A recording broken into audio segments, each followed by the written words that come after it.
રાજકોટ ખાતે આંગડિયા પેઢીના 5 લાખની લૂંટ।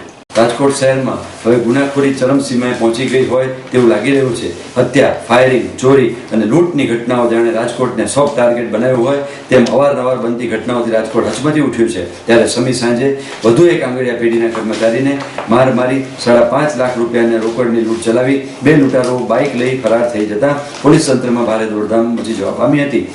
ઘટનાને પગલે દોડી આવેલી પોલીસે ફરિયાદ નોંધી ઘટના સ્થળ આજુબાજુ આવતા સીસીટીવી કેમેરાઓ તપાસી તેમજ નાકાબંધી કરી લૂંટારોને પકડવા ચક્રો ગતિમાન કર્યા હતા। પરંતુ અહીંયા પણ એક જ સવાલ ઉદ્ભવે છે કે પોલીસને સફળતા મળશે કે પછી આવી જ કોઈ બીજી લૂંટના ઘટના પોલીસ ચોપડે નોંધાશે। રાજકોટ શહેરના ગોંડલ રોડ પર આવેલા રાજેશભાઈ રમેશભાઈ પટેલ નામની આંગડિયા પેઢીમાં છેલ્લા ઘણા વર્ષોથી કામ કરતો રણજીતસિંહ ચૌહાણ નામનો કર્મચારી નિત્યકર્મ મુજબ ગોંડલ રોડ પેઢીની પોતાની સાથે બાઇક ઉપર થેલામાં 5.5 લાખ રૂપિયા લઈ 8 વાગ્યાના નીકળ્યો હતો। બાલાજી મંદિર નજીક પહોંચ્યો ત્યારે જ પાછળથી એક બાઇક લઈને 2 યુવાન આવ્યા હતા અને પાછળથી એક બાઇક અથડાયું અને ઇજાઓ થઈ હતી તેવું જણાઈ માથાકૂટ કરવા લાગ્યા અને યુવાનને અટકાવ્યો હતો। પોતે કંઈ અકસ્માત નથી કર્યો તેવું જણાવતા જ બંને યુવાનોએ કર્મચારીને ફડાકા જીવવાનું શરૂ કરી દીધું હતું અને માર મારતા એક યુવાને 5 લાખ રૂપિયા ભરેલો થેલો ઝૂંટવી લીધો હતો અને બીજો યુવાન બાઇક ચાલુ કરી ઉભા જ રહેતા રોકડા 5.5 લાખ રૂપિયા લઈને બંને લૂંટારો ફરાર થઈ ગયા હતા। એ પોલીસમાં આવેલા તેમાં રણજીતસિંહ રામાજી ચૌહાણ રજપૂત છે, ઉંમર આશરે 37 વર્ષ છે અને જે રાજેશ કુમાર રમેશ કુમાર નામની પેઢી છે ગોંડલ રોડ ઉપર એના મેનેજર છે।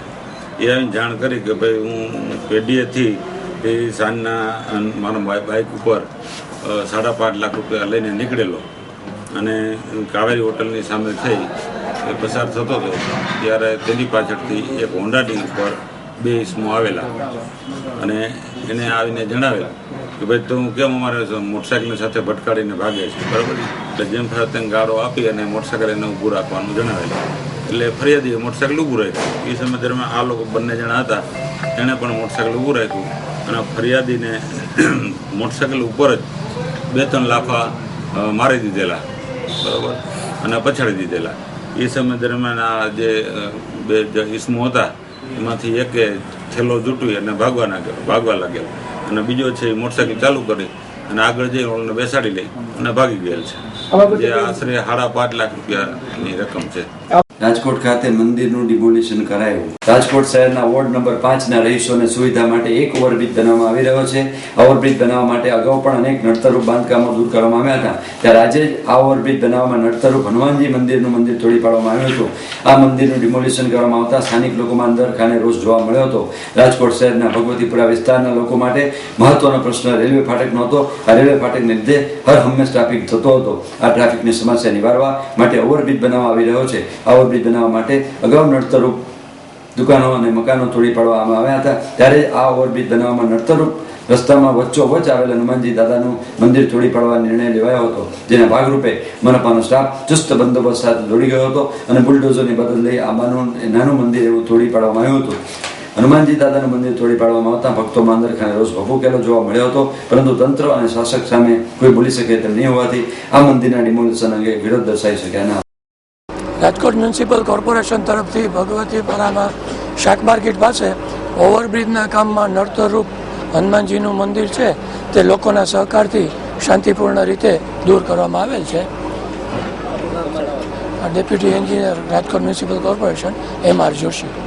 રાજકોટ ખાતે ડિમોલિશન દરમિયાન પાઇપલાઇન તૂટી। રાજકોટ શહેરના ભગવતીપુરા વિસ્તારમાં ઓવરબ્રિજના બાંધકામ નડતરરૂપ મંદિરનું ડિમોલિશન કરવામાં આવ્યું હતું। મંદિરના ડિમોલિશન કર્યા બાદ મંદિરની પાછળ રહેલ તોતિંગ વૃક્ષને વર્ષો જૂનું થાળ તોડી પાડવા માટે બુલડોઝરની મદદ લેવામાં આવી હતી।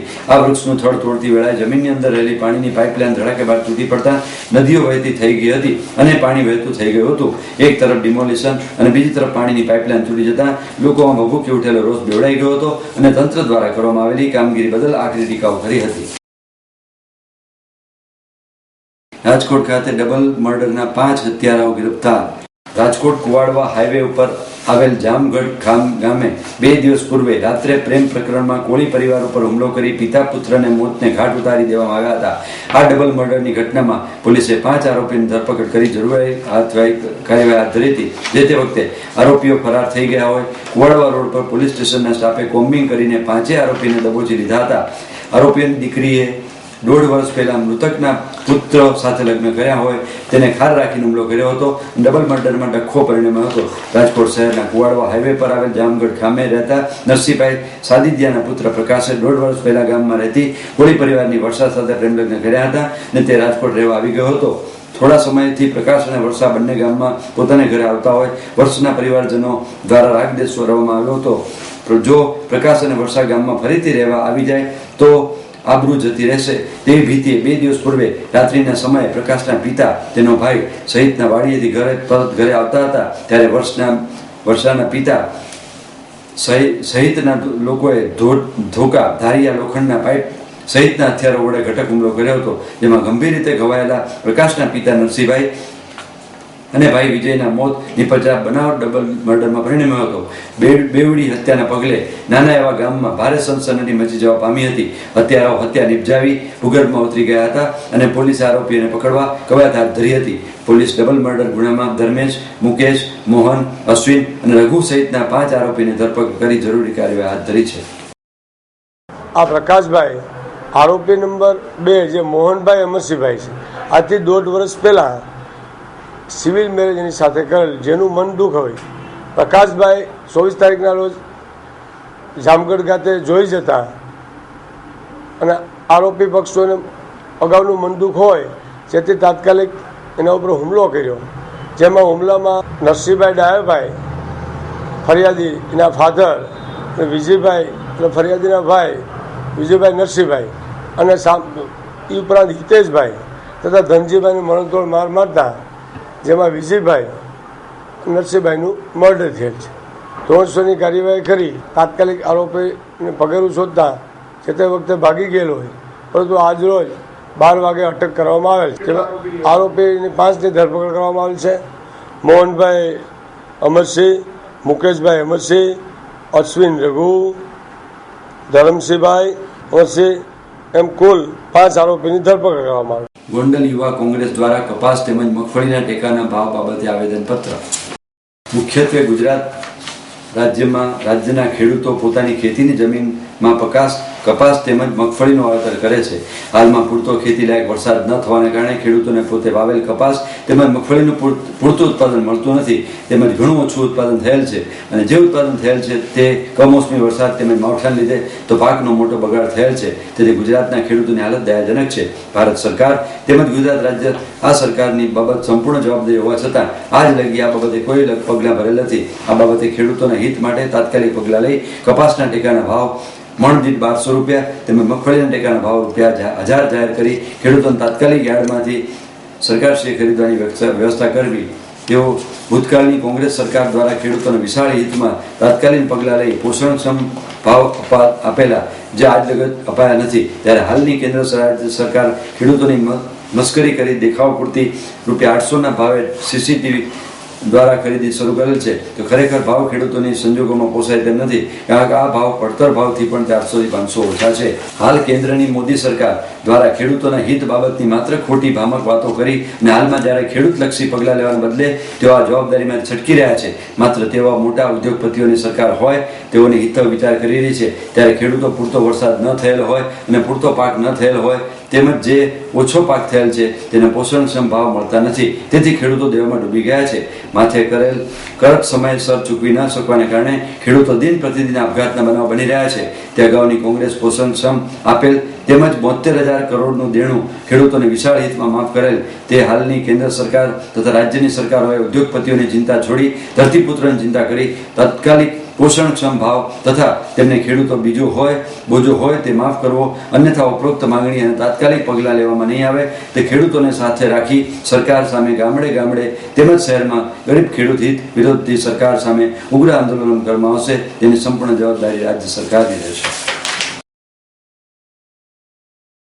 ગોંડલ પ્રાંત કચેરી ખાતે યુથ કોંગ્રેસ દ્વારા ખેડૂતોને જે હાલની સમસ્યા કપાસના અને મગફળીના ભાવો જે પોષક રીતે મળી નથી રહ્યા તેના બાબતે અમે આજે સરકારશ્રીને જાગૃત કરવા અને કેન્દ્ર સરકાર અને રાજ્ય સરકારને માગણી લઈને ખેડૂતોને સાથે રાખી એક આવેદનપત્ર આપેલું છે અને ધરણાનો કાર્યક્રમ કરેલ છે. આવનારા સમયની અંદર જો કપાસના 1200ના ટેકાના ભાવ અને મગફળીના 1000ના ટેકાના ભાવ નહીં થાય તો ખેડૂતોની દશા દિન બ દિન ખરાબ થતી જઈ રહી છે. જ્યારે ભૂતકાળની કેન્દ્રની કોંગ્રેસ સરકાર દ્વારા ખેડૂતોને 1400 સુધીનો કપાસનો અને મગફળીનો પણ સારો એવો ભાવ સરકારશ્રીએ દેવરાયો હતો. ભૂતકાળની અંદર કોંગ્રેસની સરકાર દ્વારા 72,000 જેવું ખેડૂતોનું દેણું પણ સરકારે માફ કર્યું હતું. ત્યારે આ ભાજપની નરેન્દ્ર મોદીની સરકાર માત્ર ઉદ્યોગપતિઓની ચિંતામાં અત્યારે વ્યસ્ત છે અને ખેડૂતો અને જે ગરીબ માણસો જેઓને અત્યારે ટેકાના 800 રૂપિયા મસ્કરી સમાન ભાવો નક્કી કરી અને બજારમાં વેચવા મજબૂર કરી રહી છે. ત્યારે અમારે આજે સરકારશ્રીને એક ધ્યાન દોરવાનું થાય છે કે આવનારા સમયની અંદર તાત્કાલિક જો આ કપાસનો ભાવ અને મગફળીનો ટેકાનો ભાવ તમે જાહેર નહીં કરો અને આ કપાસનો ભાવ જો આ જ રીતે રહેશે તો ખેડૂતો આત્મહત્યા તરફ વળી રહ્યા છે અને આના જવાબદાર પણ ગુજરાત સરકાર અને કેન્દ્રની મોદી સરકાર રહેશે.